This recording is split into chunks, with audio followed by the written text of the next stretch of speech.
Hai Ebren, Komitiana. Back with me with Drakor. Jadi drakor yang pertama kali aku tonton di bulan Januari 2023 adalah The Glory. Nah iya, The Glory. Aku suka banget. Suka banget mulai dari judulnya, mulai dari segalanya. Artis-artisnya juga aku suka banget. Oke, kita langsung recap series ini ya.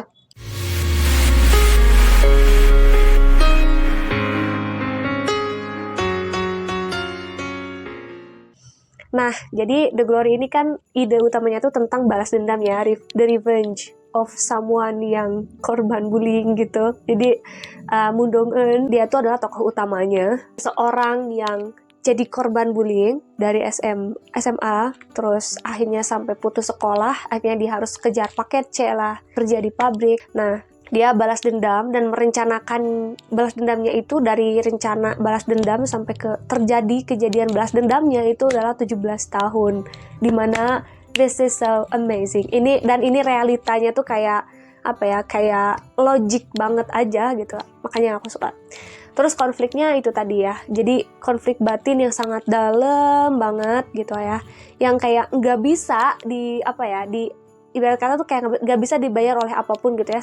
Rasa sakitnya dibully, apalagi dia tuh fisiknya tuh dirusak gitu ya, pakai catokan rambut itu kan panas banget. Kita yang setrika aja kalau kena dikit itu kayak udah melepuh atau gimana gitu ya. Terus aku juga sempet cari tahu gimana rasanya kalau kulit terkena barang panas gitu. Itu tuh sama aja kayak luka bakar guys, yang kayak kalau baru-baru sih 2 minggu hanya menyerang lapisan kulit terluar itu masih bisa sembuh, tapi kalau udah dalam banget sampai kayak menggelembung-gelembung itu gatel dan memang susah gitu guys untuk disembuhkannya. Makanya ketika dia menjadi sakit dan berbekas terus gitu, itu logik banget. Kalau ending ini belum ya, jadi dia tuh kan ada part 1 dan part 2, jadi dia ada kabar part 2 itu akan tayang nanti tanggal 10 Maret, jadi kita stay tune aja untuk part 2 kita ke bagian review the series. Jadi ini tuh kan genre-nya tentang drama realita gitu ya, terus alurnya maju aja dan kadang-kadang flashback, tapi ya lebih tepatnya maju. Karakternya menurut aku ini sangat unik banget. Kenapa unik? Karena dia itu temanya balas dendam gitu loh guys. Karakternya adalah korban dari sebuah bullying. Itu dia tuh akan kayak, kalau memang dia lemah gitu ya guys, pasti dia tuh ngerasa hidup nih jahat banget, dunia nih jahat banget gitu. Aku tuh bukan siapa-siapa, aku tuh dari dulu disakiti, aku tuh gini, aku gak layak, aku gak itu gitu loh. Pasti korban bullying, pokoknya sampai rusak badannya. Itu kayak ada rasa kayak gak sayang sama dirinya sendiri, bahkan malah menyalahkan dirinya sendiri gitu atas kejadian itu. Tapi ini tuh enggak gitu. Jadi si tokohnya tuh harusnya dia victim, tapi dia switch menjadi seseorang yang bisa melawan itu semua. Dan itu tuh 17 tahun kemudian gitu guys. Tapi cara dia balas dendam itu sangat elegan banget gitu, nggak ketebak gitu ya. Bahkan si persahabatannya yang selama itu ya, mereka yang dulunya suka ngebully itu tuh bisa goyah gitu, bisa goyah satu sama lain, kayak bisa nggak kepikiran ini kok bisa ya dia seperti itu gitu. Sampai suami dari si musuhnya aja bisa dekat gitu sama si Moon Dong Eun ini. Terus suasananya dalam film ini tuh kan realita banget gitu ya. Masih realita biasa aja sih, kalau suasananya kayak masih gedung sekolah, rumah, taman, jalan-jalan, terus apartemen kayak gitu-gitu. Tapi elit banget gitu. Dressingnya juga elit banget gitu, bagus, elegan, dan musiknya mencekam sih gitu menurut aku. Jadi kayak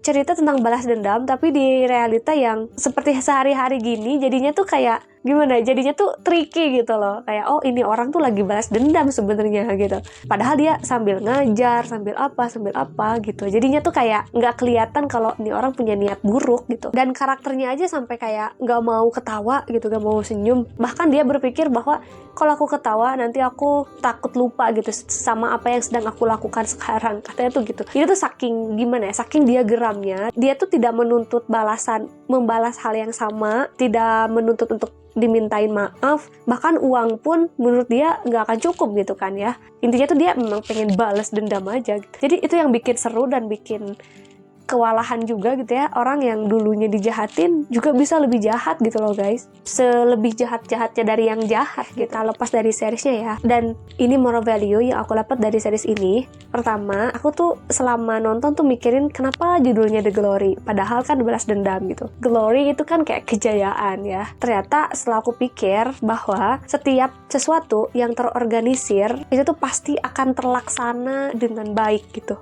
dan bahkan mengejutkan. Jadi mau kejahatan, mau keburukan yang terorganisir gitu, dia kan balas dendam yang sangat rapi gitu, disusun dari 17 tahun gitu. Itu The Glory di sini menurut aku. Terus dalam perjalanannya gitu ya, aku suka banget dengan pola pikirnya dari mertua dari Yeonjin gitu ya, yang dia tuh ngasih Gucci, baju merek Gucci ke bayinya Yeonjin. Terus dia kayak, ini tuh awal yang baik supaya nanti dia berusaha lebih baik gitu. Terus ada ART di situ, babysitter ya. Babysitternya tuh kayak kaget gitu. Itu kan mungkin babysitternya tuh kayak itu mahal atau apalah gitu ya. Kok bayi aja dibeliin baju yang semahal itu, padahal itu juga nggak akan dipakai dalam sebulan bahkan gitu. Terus ibu mertuanya tuh kayak, iya iyalah kamu hidup seperti itu karena pikiran kamu seperti itu gitu. Asistennya atau babysitter itu dalam adegan itu dia nggak ngerti gitu ibunya tuh ngomong apa, dan dia langsung dipecat gitu saat itu.